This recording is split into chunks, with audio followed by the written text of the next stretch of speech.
قرآن مجید نے جب اس گھر کو کہا نا تو اسے بیت نہیں کہا, اسے البیت کہا. انما یرید اللہ لیذھب عنکم الرجس اہل البیت, اہل بیت نہیں, اہل البیت. یہ الف لام آتا ہے مخصوص کرنے کے لیے, ٹھیک, جیسے یوم ہر ایک دن, آپ سے بہتر کون سمجھے گا؟ الیوم یہ والا دن, یہ خاص دن, یہ مخصوص دن. بیت ہر ایک بیت, البیت یہ خاص بیت جو اب بنایا جا رہا ہے. ہائے ہائے, یہ خاص گھر جو اب بنایا جا رہا ہے. اب ہر ایک آنے والا اس کے اندر سلام کر کے داخل ہوتا چلا جا رہا ہے. جتنے مذکر رشتے تھے وہ سارے اکٹھے ہو گئے, ٹھیک, مذکر سارے رشتے اکٹھے ہو گئے. اب ایک ایسا رشتہ باہر ہے کہ جو اگر شامل نہ ہو تو یہ بیت نہیں بنتا. توجہ توجہ عزیزان گرامی, اس رشتے کی اہمیت پہ غور کیجئے گا, ورنہ یہ وہ ہستی ہے جو سب سے پہلے چادر میں آ سکتی ہے. توجہ فرمائیں نا عزیزان محترم, یہ وہ ہستی ہے جو سب سے پہلے چادر میں آ سکتی ہے. خود چادر میں موجود ہوتی, جناب رسول خدا تشریف لاتے, اور وہ جس طرح انہوں نے فرمایا کہ مجھے ضعف ہے, میں تکلیف میں ہوں, تو فرماتی میری چادر میں تشریف لے آئیے. اگر پہلے چادر میں نہ ہوتی تو کم از کم دوسرے نمبر پہ آ سکتی تھی کہ رسول آ گئے, تو کہتی بابا جان میں بھی آپ کے ساتھ آ جاؤں. پھر جو بعد میں آتا وہ بعد میں داخل ہوتا چلا جاتا. لیکن یہ انتظار کرتی رہی کہ جن کی ضرورت ہے میں انہیں سب کو اکٹھا کروں. ہائے ہائے ہائے ہائے اللہ,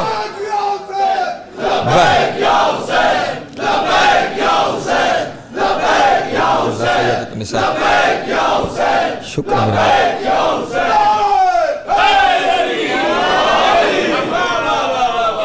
جن کی ضرورت تھی جب ان سب کو اکٹھا کر چکی نا, تو اب اسے ہائے, اب اسے پتا ہے کہ اب اور کسی کی ضرورت نہیں ہے. اب یہ جانتی ہے کہ اور کسی کی ضرورت نہیں ہے. جب یہ جان گئی کہ اب اور کسی کی ضرورت نہیں, جن کی ضرورت تھی وہ آ گئی, تو اب چادر کے پاس آ کے کہا اب میں کیا, میں بھی چادر میں آ جاؤں. ہائے ہائے, اب میں بھی. یہ اجازت کیوں مانگ رہی ہے؟ چادر تو ان کی اپنی ہے, چادر تو اپنی ہے, تو خود اپنے چادر میں آنے کے لیے پریشان ہونے کی ضرورت کیا ہے؟ تو جناب والا چادر ان کی ہے, لیکن آج ان کی چادر اللہ کے مذہب کا پردہ بن گئی ہے. آج ان کی چادر وہ گھر بن گئی ہے جس گھر نے قیامت تک مذہب کو بچانا ہے. اب اس چادر کے پاس اپنی چادر میں آ کے خود اجازت مانگ رہی ہے, تاکہ دنیا کے سامنے یہ واضح ہو جائے کہ میں بھی اپنی مرضی سے نہیں آئی, میں بھی اس کی مرضی سے داخل ہو رہی ہوں کہ جس کی زبان پہ وما ینطق کی مہر لگی ہوئی ہے. ہائے ہائے ہائے ہائے,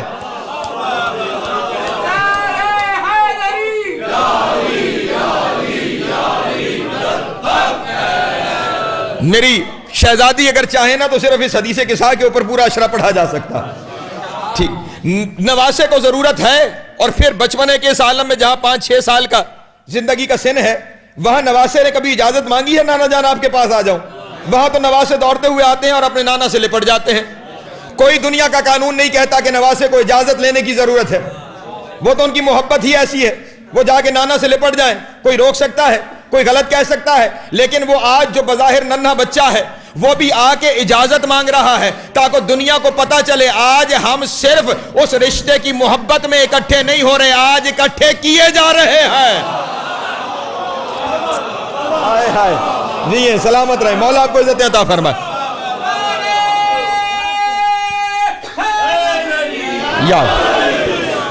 آج ہم اکٹھے کیے جا رہے ہیں. اب وہ بھی اجازت مانگ کے چادر میں آ گئی, اور جب وہ اجازت مانگ کے چادر میں آ گئی تو اب لفظ استعمال ہو رہا ہے فَلَمَّ اكْتَمَلْنَ جَمِيعًا تَحْتَ الْكِسَاءِ. یہ نہیں کہا گیا جب چادر کے نیچے وہ سارے جمع ہو گئے, نہیں, اب کہا جا رہا ہے جب وہ مکمل ہو گئے. ہائے, نہیں غور کر رہے میرے محترم دوست, نہیں غور کر رہے عزیزان گرامی. اب جب وہ سارے مکمل ہو گئے, آج سمجھ آ رہی ہے رسول نے کیوں کہا ہے فاطمہ میرا حصہ ہے. حصہ شامل نہ ہو وجود مکمل نہیں ہوتا. ہائے آپ مکمل ہو رہے ہیں چادر کے نیچے، تو اب جملہ آپ کو ہدیہ کر دوں اپنے محترم دوستوں کو. سیدہ اس ہستی کا نام ہے جو نہ آئے تو نہ رسالت مکمل ہے، نہ ولایت مکمل ہے، نہ امامت مکمل ہے. یہ آئیں گی تو پھر تکمیل ہوگی. اب یہ آئیں اور تکمیل ہو گئی. اب جب تکمیل ہو گئی تو اب اللہ بندوبست کرنے جا رہا ہے کہ دنیا کو بتائے کہ وہ اہل بیت رسول کون ہے، کہ جن کے ساتھ قرآن کے ساتھ تمسک ضروری ہے. اگر تمسک نہ رکھا تو فرقہ ہو گیا، اور اگر فرقہ ہو گیا تو پھر حکم قرآن سے انکار ہو گیا. حکم قرآن سے انکار ہو گیا تو خارج دین ہو گئے. ٹھیک ہے جناب والا. اب ان کا تعارف کروانا ہے. تعارف کروایا کیسے جائے؟ اگر خود ہی چادر والے اندر اپنا تعارف کروا دیں، پھر دنیا والے وہی کہیں گے کہ رسول کچھ باتیں اس کی مرضی سے، کچھ باتیں اپنی مرضی سے کہتا ہے. اس لیے آج اللہ نے اپنے حبیب پہ پابندی لگائی، تو نے نہیں بتانا، میں بتاؤں گا کہ کون ہے. ہائے ہائے ہائے. توجہ تو فرمائیے نا واقعے کے اوپر، توجہ فرمائیے میرے محترم دوست. کیسے چیزوں کو باندھا جا رہا ہے کہ کوئی بھی کل اعتراض نہ کرنے پائے. میں نے کہا نا خدا ان کی سوچ سے پہلے ان کی سوچ کو جانتا ہے.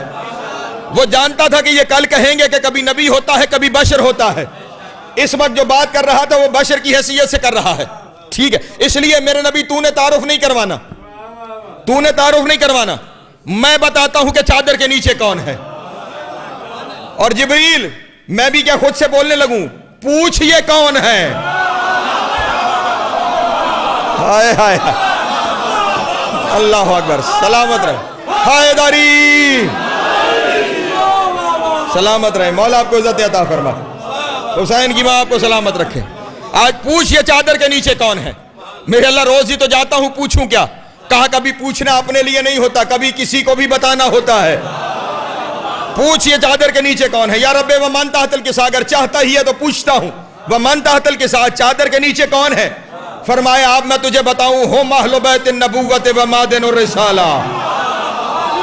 ہائے ہائے اللہ اکبر، اللہ حق، علی حق.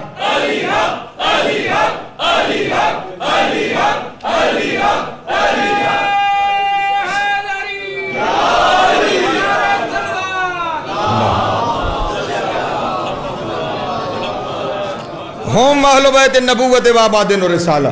چادر کے نیچے ہیں نبوت کے اہل بیت، چادر کے نیچے ہیں رسالت کی کان. نبوت کے اہل بیت. میں نے تقریر کی شروع میں ایک جملہ کہا تھا جس کے اوپر شاید کسی کو اعتراض ہوا ہو. میں نے کہا اس کی زبان سے رسالت بیان کروں گا جو رسالت عطا کرتی ہے. ٹھیک ہے، اب یہاں اللہ بتا رہا ہے یہ ہے رسالت کی کان جو اب چادر کے نیچے ہے، جو اب چادر کے نیچے ہے. میرے اللہ اہل بیت نبوت بھی ہو گئے، رسالت کی کانیں بھی ہو گئے. ہیں کون؟ مجھے فردن تعارف چاہیے. ہیں کون؟ یہ تو بتا دیا ہے کہ اہل بیت نبوت ہیں، معدن رسالت ہیں. کون؟ اب جبریل یہ سمجھ رہے تھے کہ جس کے پاس روز وہی لے کے جاتا ہوں وہ سلطان الانبیاء ہے، تو اس کی اہل بیت کا تعارف ہو رہا ہے تو سید ہے، وہ تمام رسولوں کا سردار ہے. اس کی اہل بیت کی بات ہو رہی ہے تو پھر اسی سے تعارف کروایا جائے گا. لیکن اب تعارف کروانے والے نے، جس نے اسے رسول بنایا تھا، اس نے تعارف کرواتے ہوئے رسول سے تعارف ہی نہیں کروایا. اس نے کہا ہم فاطمہ. تو ہائے ہائے ہائے سلامت رہے. مولا آپ کو عزت. آپ تک آواز نہیں آ رہی جو پیچھے بیٹھے ہوئے؟ تھوڑے سے ہاتھ اٹھا دیا کریں تاکہ مجھے پتہ چلے آواز آپ تک بھی آ رہی ہے. اب کہا جا رہا ہے ہم فاطمہ تو و ابوہا و بالوہا و بنوہا. فاطمہ ہے، فاطمہ کا بابا ہے. سمیٹنے جا رہا ہوں گفتگو بس آخری جملے کے اوپر. فاطمہ ہے، فاطمہ کا بابا ہے، فاطمہ کا شوہر ہے، فاطمہ کے بیٹے ہیں. فاطمہ ہے، فاطمہ کا بابا، فاطمہ کا شوہر، فاطمہ کے بیٹے. اللہ نے فیصلہ کر دیا محمد کے بعد اہل بیت ڈھونڈنے ہو تو رسول کے رشتہ دار نہ دیکھنا، بطول کے رشتہ دار. اللہ اکبر. جی سلامت مولا.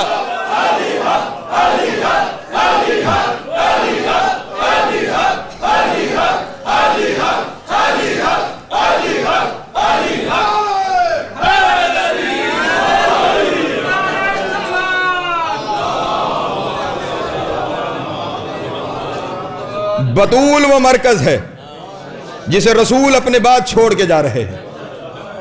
مذہب سمجھنا ہے تو اس کے دروازے پہ آنا. مذہب تمہیں یہاں سے ملے گا, اس کے دروازے پہ آنا. دنیا آئی لیکن مذہب سمجھنے نہیں, اس دروازے کو جلانے کے لیے.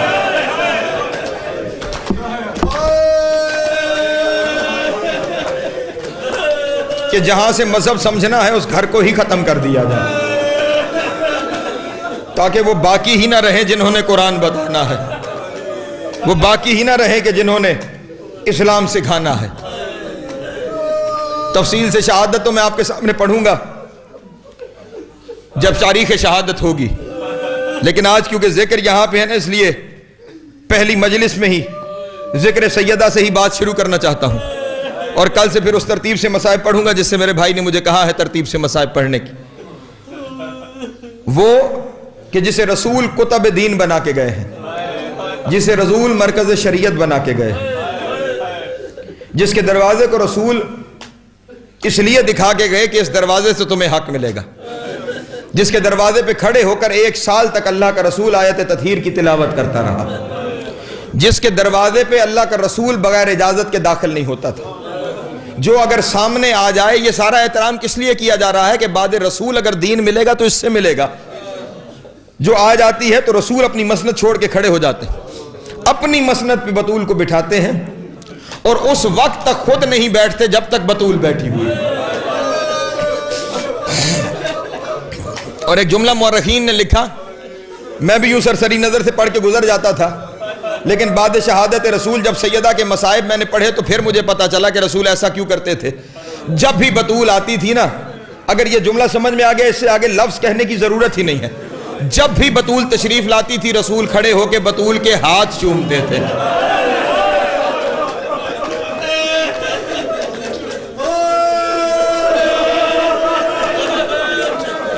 اجرکم اللہ, اجرکم اللہ.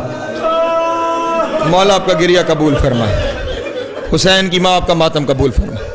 بس 2 منٹ کی زحمت اور ہے, بس 2 منٹ کی زحمت اور ہے, لیکن ان 2 منٹ کے اندر جملے اتنے سخت ہیں کہ میں حوصلہ بنا رہا ہوں میں جملے کہنے کے. وہ جسے رسول اپنی چادر پہ بٹھاتے تھے نا, وہ رسول جس کے ہاتھ چومتے تھے, جسے اپنی چادر پہ بٹھاتے تھے, وہ رسول کے بعد اس حالت میں دنیا سے گئی ہے کہ علی جیسے شہنشاہ کو کہنا پڑا کفنہا بسبعۃ اسباط, مجھے بطول کو 7 چادروں میں کفن دینا پڑا. ہائے ہائے ہائے ہائے.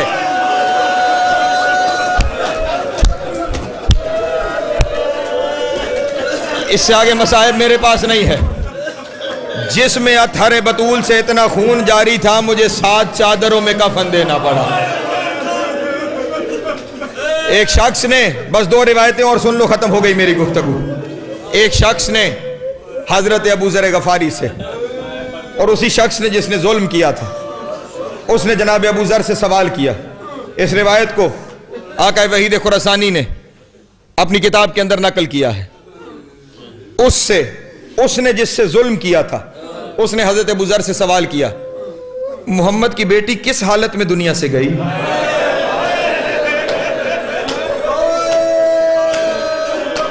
سنو گے جملہ, یہ ذہن میں رکھ کے جملہ سننا کہ تم ان دنوں میں یہ مجلسیں سن رہے ہو جن دنوں میں بطول بہت زخمی ہے. ہائے, جن دنوں میں محمد کی بیٹی بہت زخمی ہے. ابو ذر رسول کی بیٹی, اجرکم اللہ, رسول کی بیٹی, میں کیا کروں, رسول کی بیٹی دنیا سے کس حالت میں گئی. حضرت ابو ذر نے عجیب جملہ کہا, فرمایا لقد ذهبت من الدنيا كان دم يخرج من ظهرها وجنبها بسبب ضربك بالسيف والصوت. اے ظالم, تیرے تازیانے اور تلوار کے دستوں کی ضربوں کی وجہ سے, ہائے ہائے ہائے ہائے ہائے ہائے, تیرے تازیانوں اور تلوار کے دستوں کے ضربوں کی وجہ سے محمد کی بیٹی اس حالت میں دنیا سے گئی. پہلو سے بھی خون جاری تھا, بطول کی پشت سے بھی خون جاری تھا, اور علی رو رو کے کہتے تھے بطول رسول سے میری شکایت. اجرکم اللہ, اجرکم اللہ, اجرکم اللہ. مولا آپ کا گریہ قبول کرے, حسین کی ماں آپ کا ماتم قبول کرے. بس آخری جملہ کہنے لگا ہوں, مجھے نہیں پتا اس جملے پہ یہاں پہ آنکھ نم ہو پائے گی یا نہیں، لیکن گھر جا کے بستر پہ جملے کو سوچنا اور پھر غور کرنا میں نے کیا جملہ کہا ہے۔ جب جناب ابو ذر نے یہ روایت بیان کی نا کہ محمد کی بیٹی اس حالت میں دنیا سے گئی کہ پہلو سے بھی خون جاری تھا، پشت سے بھی خون جاری تھا، اس وقت حضرت ابو ذر کو لوگوں نے پکڑا ہوا تھا، یہ شخص اترا، اس نے قریب آ کر جناب ابو ذر کے چہرے پہ تماچا مارا۔ جناب بس ختم ہو گئی میری بات، ماتم کر لینا، یہیں پہ میں اپنی بات کو ختم کرنے جا رہا ہوں، اس سے بڑا مصائب کا جملہ میرے پاس نہیں ہے۔ اس نے جناب ابو ذر کے چہرے پہ تماچا مارا، جناب ابو ذر کی آنکھ سے خون جاری ہو گیا، زمین پہ گئی، چہرہ سرخ ہو گیا، زمین پہ بیٹھ کے ابو ذر نے دھاڑے مار کے رونا شروع کیا۔ بندوں نے کہا ابو ذر مرد ہو کر ایک تماچا برداشت نہیں کر سکا، اتنا گریہ کر رہا ہے، اس نے رو کے کہا اپنے تماچے پر نہیں، اپنی تکلیف پر نہیں، مجھے آج سمجھ میں آئی رسول کے بعد 3 مہینے تک